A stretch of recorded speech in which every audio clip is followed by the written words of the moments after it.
Good morning. This is pretty unadvisable because I'm actually doing a pretty major climb, but I just keep chuckling to myself, and I was like, man, this is more of that gold. It is Sunday, the 22nd of March, 2026, 8:44 a.m., and yes, I am climbing to the top of Roane Mountain right now. It's a pretty, all things considered, pretty gentle climb. It's consistent and switchbacked, so not a bunch of crazy, insane, vertical traversing over the most difficult part of the mountain, as the Appalachian Trail to this point has seemed to elect for more oftentimes than not. So anyway, I didn't make a clip last night. I just got into camp pretty late. It ended up being a 26-mile day, which is only 2 miles or so more. I think it was 26 and a half, so 2.5 miles, nearly an hour more walking, and by the time I got to my tent and set everything up, I was just like, man, I just want to relax. I ate my dinner, got in bed, and woke up 10 hours later, basically. But that's not what's got me chuckling here in the woods. So there's this guy, this character and fixture on the Appalachian Trail. His name is Doyle, and I was thinking before pulling out my recorder, it's like, one of my goals is to never burn bridges, or to provide my opinion in a purposefully uncharismatic manner. I used to delight in saying exactly how I felt. It was satisfying to see people react to someone just merely, providing an opinion. It was almost like the way that I provided my opinion was like an indictment against the person. And as I said, when I was younger, I enjoyed that. I derived a certain amount of energy from it, and I don't know, it was it feels in retrospect much more predatory and not in good fun. So, Dan Harmon is a person who has taught me the value of charisma. You can be very honest and achieve the same goal of providing your true lived experience in a way that is the least harmful, just so long as you're willing to give it some thought, and maybe, for good measure. We're all friends here. Go ahead and say the thing that comes first to mind. Have that conversation with yourself first. Like, say the worst possible way you could describe what it is you feel so bound to talk about, and then sit with that for a second. Feel the reverberations of it. See the butterfly effect of what could be caused at its mentioning, the manner of delivery, everything. And then you can think, okay, I got that out. It is about as ugly as I thought it was while swirling around in my head, but there's still a kernel of truth in there that I think is worth saving. It's like if you dropped a diamond ring into a toilet.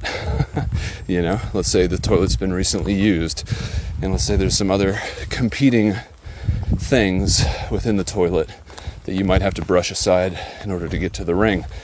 So, Doyle. He is a man who has performed some amazing feats on this trail. As far as I understand it, he has hiked it more than anyone else ever, which is like, in the high teens, which is quite an accomplishment, And I have listened to him speak at trail days. God, here I was complimenting the gentle sweeping of the climb, and now I found myself out of breath. I have experienced the man who is Warren Doyle, and respectfully, the thing that, and there's no accounting for taste, but the thing that didn't make me immediately jump to his prescriptive program of how to successfully hike the Appalachian Trail was precisely due to its prescriptive delivery. I feel like being out here doing this kind of thing, it's like, I don't know, I've heard it, especially with my deviations, as I've synthesized transcripts of my own through AI. There have been interesting insights into my own thoughts that didn't initially occur to me. One framing is that I have elected to step off the trail that was blazed by others, and even longer ago, almost 100 years ago, designed by a man who I've never met. Like out here, the first time I ever did it, I felt like the thing that actually got me through was just saying yes to nearly everything. It was like in my normal life prior to the trail, I was like very well versed in how to say no to things, and saying no would protect the little locus of control that I had cultivated, saying no to trips, saying no to friends, saying no to new friends. I said no a lot, and I could sense within myself that there was a growing dissatisfaction with where I found myself, because even though I said no, I'd kind of gotten everything I was told I would get through following the script, following the white blazes of life. And I was honestly just bored, and not a good kind of boredom. I hear so much talk now about how people are on their phones all the time. And I hear people say, like, PhDs and stuff, they're like, human beings have essentially forgotten how to experience boredom. And then they go on to praise boredom as the before, I forget, what is it? Now is the after of the next, no. I forget. Hopefully you remember from the other night. It was a really slippery aphorism kind of a thing. I was like, wait, all of these words are very closely related, and they all kind of live in the same space in my brain, and trying to remember which one goes where is definitely going to be a difficulty. Reminds me of one of my favorite phrases from a comedian named Harris Whittles, which is, I've said it before, and I'll say it again before, and I've said it before, and I'll say it again. Genius. It's hard to, I don't even know if I said it right, but, it's cool little stuff like that. Anyway, Warren Doyle. So, yes, dissatisfaction. I had all of the things, and then I was bored. And so, the Appalachian Trail was something that certainly demanded my attention while on it, and even before and after. And, another framing that I hear often Oh, I forget. Actually, it was a Notebook LM thing. It's really interesting, like, as a brief aside to a brief aside. Notebook LM, anyone who might be listening, and I've made this plea before, but just so highly recommend anytime you even have 5 minutes worth of thoughts that you could record about anything that's honestly and truly happening in your life, and then throw it into Notebook LM and hear them make a podcast about it. Boy, it's like self-replicating cookies, my dude. It is just so sweet. But yeah, so the Appalachian Trail, it forces you to say yes. And I think for modern people like myself, with all the practice of saying no, that initially broke me out of that habit. And then I did a bunch of stuff, biking, walking, living in a van, and I think I was still indoctrinated in the idea that I had thrown away one prescriptive path and adopted another, and that I could depend on this one to provide everything for me as long as I followed the white blazes, metaphorically. But even that, I found a certain type of dissatisfaction, so much so that I eventually returned to work, which, man, once bitten, twice shy, You'd think I'd learned my lesson. But, yeah, I went back to work somewhat disenchanted with enchantment, and then I found the same thing again. I had a goal for 2025 of 3 items, and it was arbitrary. I was putting equal effort into all of them, which is just to say I was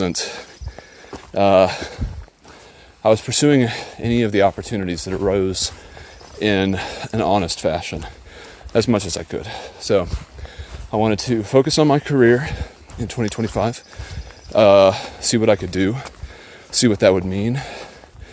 Then I wanted to possibly find love, always a good goal, but like true love, like a meaningful, lasting partnership, not just a fling. And then 3, contingent on the failing of 1 and 2, was in 2025, early on at least, was to hike the Appalachian Trail again. So I was like, well, I can just do like a reset, and I said early on when making these clips that I have a lot of energy, and that's a valuable asset, because I will go above and beyond, especially when I believe in the mission, and I get to enact that out here physically, where it's like, okay, I need to do 2 30-mile road walks, no matter how I feel, in order to get through this area and have this plan work, right? I would like to have that level of stakes at work, and I pursued it, got pretty far, all things considered. In 1 year, I did go from simply writing emails to being like a rogue member of a coding team that made tools for the support team. So I did technically achieve my goal. I was like, well, first of all, it took so much time. It took a year just to get to that point, right? Which, in terms of metaphors, I feel like basically it's like taking the first step on the rung of a ladder. It took a year to do that, and it felt slow, I was working at a speed where I was like, my dudes, if we can put our heads together, we could really make things a lot better for every single person that our department touches. And all we need to do is realize that AI can be leveraged by us to make our own tooling. I mean, it just goes back to that thing I was talking about yesterday. Niche applications, niche software. Like, that was what I was seeing, the power and the reality of. And then no one joined me, which, that's fine. It didn't hurt my feelings too much, but it certainly was revealing. Like, for me, I do work. I take my work seriously. I don't want to say that I always do well with my work, but it is something I take seriously. At least as serious as work having a broad enough definition to encompass something like 2 30-mile days. I'm committed, I'm not going to shirk the responsibility that I've claimed for myself, and I'm going to find a way. It may not be the prettiest thing, and it may not be exactly in line with what's come before it, but certainly I'm going to find a way. If you put me in a plastic bag, I'm going to figure out how to put a hole in it, I guess a box would be a better example. Sounds cooler. Anyway, so all those goals failed. I had illusory, grasp of love and work. Things that were, what's the word? With clouds. Things that, they were just intangible. They were mirages. And so, by that point, because my love and work explorations had pushed me past my deadline for being able to do the Appalachian Trail, that's when I decided to do the bike ride. I was like, yeah, I think it's a shame adults don't get summer break, and I was like, I want to have a summer break. Like, I've been working on all this stuff that no one cares about, which makes me feel like this is more like school than it is a job. And I just want to let my hair down and go bike to California, and so I did, and that was another attempt at a reset. Came back after the ride, and then, well, I guess I just lived with my parents for 3 months, I've characterized it as 20% effort trying to find work, which is a gross exaggeration, but, never let the truth get in the way of a good story. And so I was like, well, what's the best thing to do right now? And I was like, well, you can make the Appalachian Trail work, and you could do it in a way you've never done it before. You could continue with the momentum of everything that was gained and experienced on the bike ride, and then cross-pollinate that with the purism of the trail. And I think it's been great so far. I've really enjoyed it. I really think even if I was a purist, I could hike this trail every day for the rest of my life and still not remember most of it. God, this is a long climb. I think it's like 1.2 miles, but it feels like getting pretty close to the top. It's going to be completely socked in, and that's one of the things I love about the Appalachian Trail. You climb 1,000 feet first thing in the morning when the fog's out, to something that's supposed to be a really cool view, and you just don't get to see it. That to me is just so funny. And that's why the road walking is last year I remember road walking around Lehigh Gap because it was similarly overcast, and Lehigh Gap is another pretty iconic boulder scramble in Pennsylvania. God, this sucks. And I just road walked around it because I was like, no, it's not worth it. It's not worth the effort. Not worth the danger. And so, yeah. God. Seems like the top. The only way I know is because it's more foggy up here. Whew. I am hot, too. Got this rain jacket. I couldn't tell this morning. It's like, kind of looks like rain, Pooh Bear. And, wow, yeah, visibility is like 12 feet. There's a sign up here. What's this say? Appalachian Trail, Cloudland Hotel site. Elevation 6150. Wow. Well, time to go down. But yeah, with Warren Doyle, I was just laughing to myself because, you know, if you're familiar with the lore of the video game Mario, which I'm not really, but hey, shout out to Josh Dykes if he's listening, and shout out to my parents. But you know, Mario's nemesis, his anti-matter particle is Wario, so just, you know, M flipped upside down.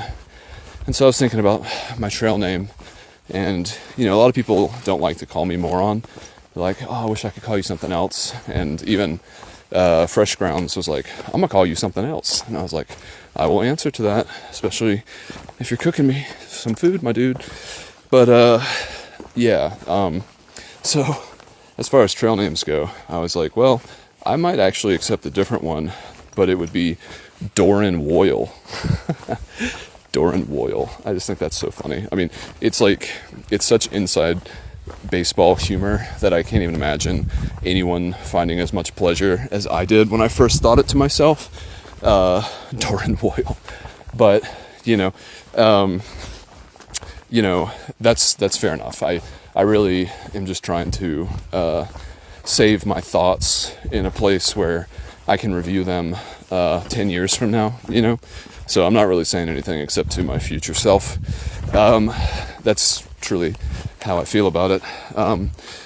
But yeah, I was thinking about that this morning because I was just like, man, I feel so lucky sometimes when I realize and remember that I've been making podcasts for so long, because, like, you know, I've got 16 years of life that I recorded, which is nearly half of my life, and the more recent half at that. You know, this is an interesting little structure. Some raised garden beds and a chimney. Like, yeah, it's so valuable for me as someone. I mean, I think the whole point of me recording podcasts to begin with at all was mostly about, like, reflecting and being able to hear myself in a way that was, like, unique and outside of my head, and also outside of the prying eyes of someone else who I might be trying to avoid or impress or enrage, you know? Like, it was like a peaceful conversation with myself, you know? And I've had so many years of practicing that, and, you know, really appreciating the process that it has documented, and the ability for me to just have an objective record. Like, I may not have ever said anything that was true, but objectively speaking, I recorded things that I did actually say, you know? Like, that's one of the things that I lament when people tell stories, and am highly suspicious of, because I think just like AI hallucinates, human beings also have a context window, and when you're remembering details, the quote-unquote objective truth you're describing is probably a very far cry from how things actually happened, you know? But yeah, I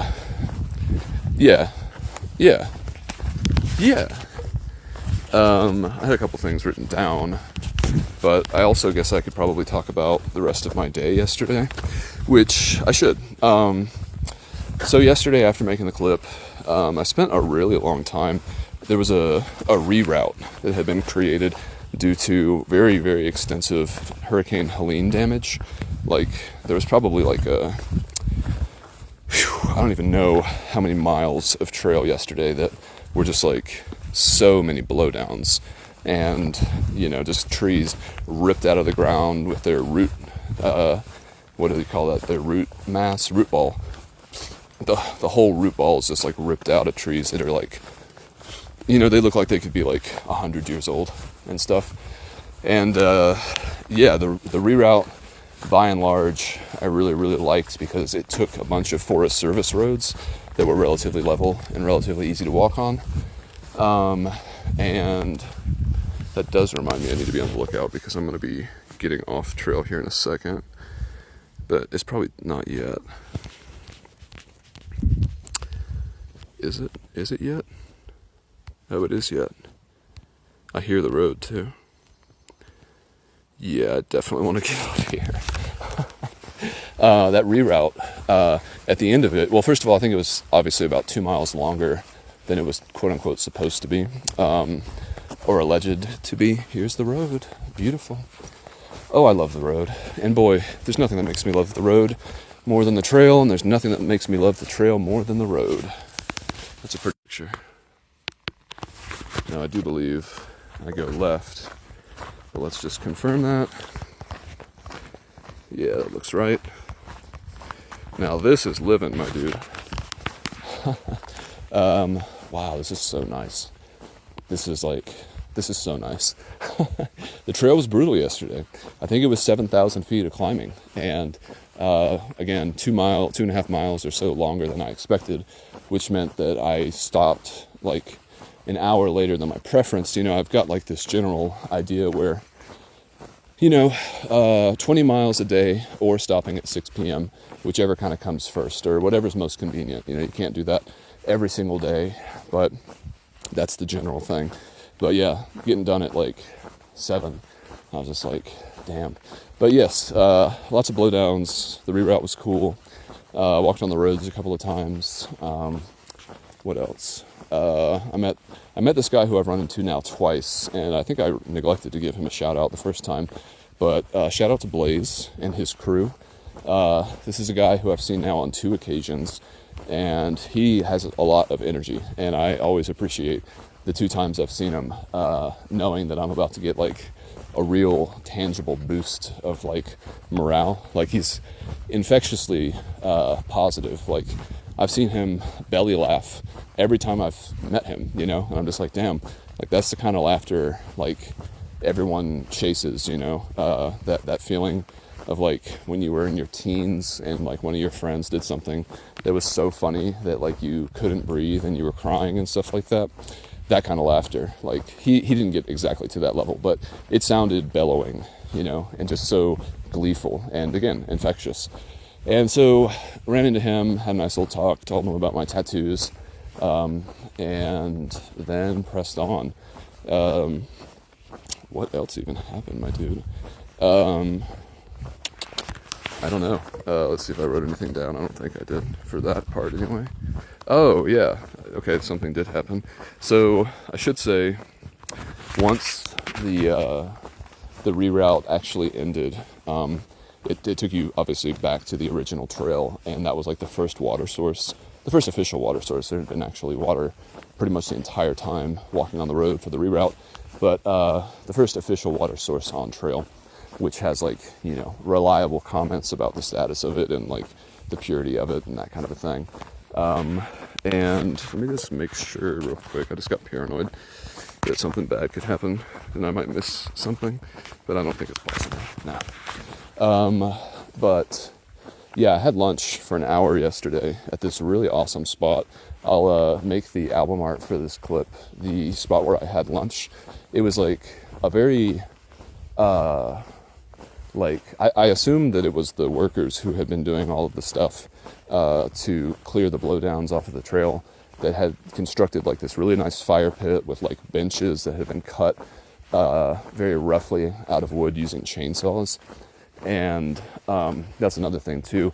Having worked with the Nantahala Outdoor Center Trail Maintenance Group club, walking around the blowdowns and just seeing how much work had been done, I was just like, this would take forever. And I'm sure they had hundreds of people probably rotating through to do it, because like there's no way that the group that I was with would be able to handle, especially if that's like a national forest area. I'm not sure if it was.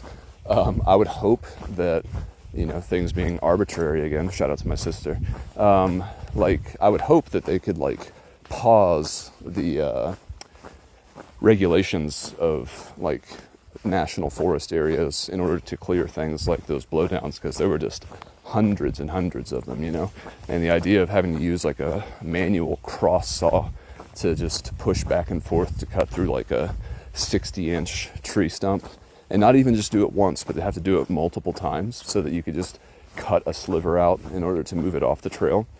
Oh my God, that would take forever. They would still be doing it. Like, there's just no way. So it does make me wonder what the relief effort was like, just because, like, that's just interesting. The scale of it, the scale of the damage was huge. So the scale of the response would have to at least be proportionally large, But yeah, that was a really cool lunch spot.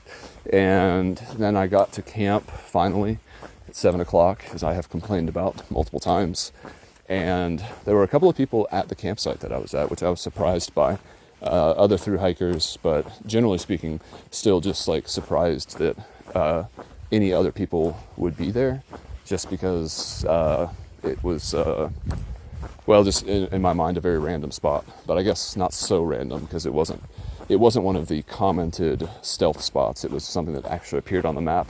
In any case, talked to one guy very briefly, and he had kind of left things hanging in a way where, like, it was almost like a tentative invitation to like go eat dinner with them or something. But I was just like way too tired for that, not necessarily physically tired. Like, I still had plenty of energy, but in terms of like the performative aspect of like eating with other people and like making conversation, I was just like, I just don't really want to do that, like, respectfully. It's like I was looking forward to getting into camp and, if anything, talking to myself, but obviously last night not even that much. So that should give you an indication of like where my priorities were. They were like recuperation and relaxation, and in a silent manner. Podcasts notwithstanding. But yeah, so talk to some dude, because I had to go down and get some water that was like very far away and very steeply downhill.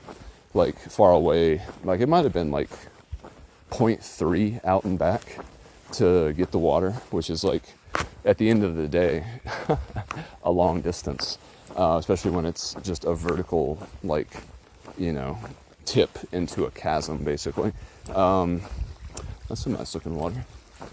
But yeah, so I went to bed at like 8, and I fell asleep listening to Bill Bryson's A Walk in the Woods, and I accidentally fell asleep so hard that I didn't even turn it off. So the whole book is finished now. I'm going to have to go back and try to see where I left off. I know they had skipped ahead. They were like, generally speaking, in Waynesboro, Virginia. But that's kind of the last thing I really remember. Anyway, it's an entertaining enough book when there's no other podcasts to consume. So, yeah, I woke up this morning at about 6, and I was just like, I feel good again. Like, I feel, this doesn't feel like I'm awakening with a start. This feels like I just kind of relaxed my way into waking up. So, started doing all my things, my morning needfuls, which was enjoyable, and went off without a hitch. I finished climbing that mountain, and now I'm taking the equivalent of a hiker escalator down. This is sweet. Like, all of the wood and like I'm just directly parallel to the trail right now. It's to my left, and first of all, it would be very dark in there, and the footing is compromised because of the wet, and so there's also mud. So the roots, the rocks, and the mud are the things that you would have to contend with if you were going downhill on trail. It would also not be a straight line. You can't make really a straight line for fear of aggressive, what do you call it? What's that thing when the stuff goes away? Oh my God, what is that word? What's the word when like soil gets stripped away? I can hear you screaming it. Eroded. Thank you. You're right. Yeah, anyway, this is just such a nice way to go downhill. This is like a mental image that I've had of my trip. I view it as like a needle and thread that is sewing up patchwork.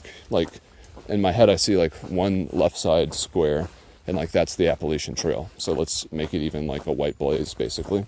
And then the other side is like a picture of the road. And I am the thread between both, which is cool because also that makes me remember that when I was living in Atlanta as a much younger person in my 20s, I remember hearing that, there was a homeless man and he gave me a Mayan astrological reading, and he told me that I was the Skywalker who was the bridge between heaven and earth, and that my job wasn't necessarily to live in either one per se, but to take people back and forth between the two. Pretty heavy stuff. And then later in life, more recently, I found that I was doing this hand signal, right? I have a tattoo of it on my shoulder. It kind of looks like a peace sign, but instead of like tucking your ring finger and your pinky finger under your thumb, you put the thumb out as if it was like a gun kind of shape, but you tilt it 90 degrees up.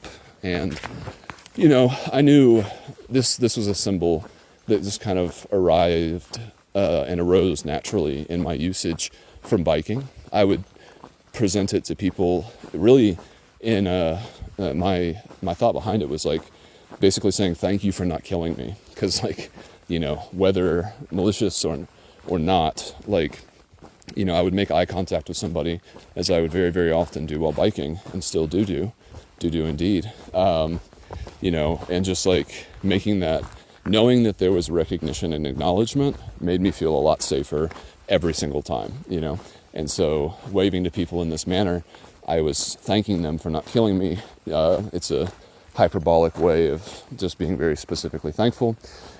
And then I looked up what it actually represented in Hindu mudras. And so my understanding was that there's basically a dictionary of hand gestures that were incorporated in certain types of Hindu dance that would represent certain archetypal elements from, I can only assume, the Bhagavad Gita. I assume those things are related, maybe not. Could be way wrong about that. It's certainly possible that one precedes the other. But anyway, and similarly, that symbol was supposed to represent like a bridge between heaven and earth. I should look it up more specifically. I don't remember the word for the specific hand symbol, but it is there somewhere. And yeah, so I don't even know why I'm talking about this. So let me look at my notes. Okay. So another thing that I've come to terms with when people ask me what I'm doing is that I think that there's a pretty easy dichotomy to digest between purism and pragmatism. And so I'm basically just a pragmatic hiker.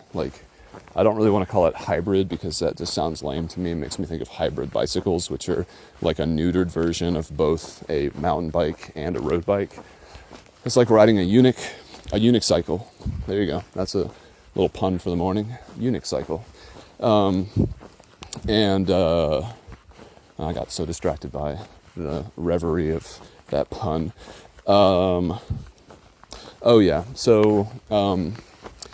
Pragmatic. I'm a pragmatist. I'm doing what suits me in the moment, and my goal is still the same as the thru hiker's goal, which is movement under your own power. But the pragmatic element is the separation point between it's a separation point of what I'm doing and purism, And so, I don't know, I guess I'm just coming to terms with my decisions. I don't really care. I think this is probably my last point on the list, which is nice. I'm not wrestling with any of these things because of what I actually might say to people. I'm really trying to just figure out how I feel, because I know I will inevitably be asked, and I do think that it's an interesting question to have an interesting answer for. Fundamentally, I do believe that there's no accounting for taste. And so if someone looks at what I'm doing and they say, ew, that's totally fair. Like, that's a perfectly valid response in the limited Rolodex of human reaction, you know? And if someone says, cool, equally, doesn't matter. Like, not really doing it for that either, although I feel like I'm now protesting too much. You know, I'm content with anyone's interpretation of what I am doing. I just, as a human being who also asks the question, why, I want to be able to answer that to my own satisfaction. Much of the things in my life that I believe are things that I've arrived at to my satisfaction. You know, my beliefs about politics, philosophy, technology, human relationships, all of those things I've investigated and arrived at conclusions that are to my satisfaction. I'm certainly willing to review other interpretations and other beliefs and other, ways of interpreting the same reality, because I think that's interesting. But by and large, I'm not looking to convert anyone to anything, and I'm also not looking to be converted, because I think that there's just too much variability in between people for one prescription to ever work outside of that specific use case, which is why I am Doran Boyle. You know, I don't think that you can tell someone how to hike the Appalachian Trail in any meaningful way. And in fact, trying to do so, I think, in my opinion, can only ever be I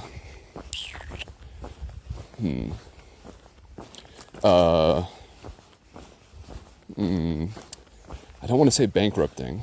I don't want to say harmful, but let's say non-additive. Having someone tell you how to do something in your own life does not add to your personal experience of that thing, by and large. Maybe sometimes it does. It's nice if someone tells you how to use a hammer or swing a tennis racket, so you don't have to go through the arduous part of figuring it out yourself. You can hammer a nail 15 minutes faster the first time than if you were sitting there struggling on like the mechanics of this simple tool. But yeah, I think if you're going to be out here and you're going to say yes to things that feel intuitively good but may have been difficult to rationalize in the context of regular society, like you know, it's interesting to see where that impulse can lead you if you continue to chase the novel parts of it rather than necessarily just believing in it as like another white blaze. You know, the white blaze represents something, but the white blaze itself doesn't represent anything. It's so like the Tao, you know, which I highly recommend putting in a bathroom. I think it's like one of the most perfect bathroom books that you can have, because every poem is like, you know, it's like maybe 4 stanzas, you know, it's like super brief, to the point, a little something to chew on, and yeah, like, I mean, the Tao means the way, you know, like, and it's fun to see that the Tao is not prescriptive by definition, and the Tao itself even says that's how you lose touch with the Tao, is trying to say like what it is. That takes away what it is, because it's too big to describe in a single concept, you know. And as soon as you do, you're focusing on something artificially. And once you're doing that, then you become myopic because you think that that specific part of the whole is especially important. And the whole point is that all of them, all the parts of the whole are like equally important. And like fixation, like skews that perspective. As soon as you think that one spot is better than the other, it compromises the integrity of the whole, you know? So yeah, you know what I'm saying? You gotta be descriptive, not prescriptive. I guess I'll leave it there for now. Yeah, my final note was, your belief is not required. That's kind of how I feel like I go through life to a certain degree. I don't always say it out loud, but, you know, it's like if someone has a completely contrary opinion to me, I'm like, okay, that's totally fair. You know, like if I say something and someone says, oh, that's definitely wrong, I'd be like, sure, totally, absolutely, 100%. Couldn't agree more. You know, your belief is not required to validate my experience. I'm saying I could be wrong. I likely am. I most oftentimes am. But, you know, I'm speaking from a place of subjective experience most of the time, not objective truth. And so, you know, caveating that in the way I decide to speak and live is just a vital, important thing for me. And I really, really hope, man, I'll tell you, something I've been worried about. Today's Sunday, and, you know, I'm headed for Station 19E. It's a hostel. I plan to stay there, and I'm pretty excited about it. And I really, really hope that they don't have some kind of really, really archaic alcohol law where, like, I'm not able to get a beer tonight. I will be sorely disappointed if that is the case, because I've been really looking forward to beer. And it would, I mean, I'm prepared to go to drastic measures of like paying someone to take me to the next county so that I can get some beer and then come back or something like that. It would have to be a secretive mission. Yeah, I really hope that they have beer that is accessible. I mean, it technically is like a brew pub in addition to an Appalachian Trail hostel. It's one of the best. I mean, I haven't seen very many because I always go to the same ones because I just love them so much, and I don't want to be disappointed too much. You know, here we go. How much of my own novelty am I willing to actually inject? But, you know, you got to have some staples in life, and I guess the hostels that I like to go to, I like to go, you know. And yeah, I hope they have beer. So for now, I'll leave it there. I'm quite satisfied, and also this is a really cool picture. I'm very satisfied with this clip, so thank you. And hey, Kenneth, in the future, dude, remember how funny you thought Doran Boyle was? Isn't that funny? When was the last time you even thought about that? I bet you forgot. Yeah. All right. Love you. Bye.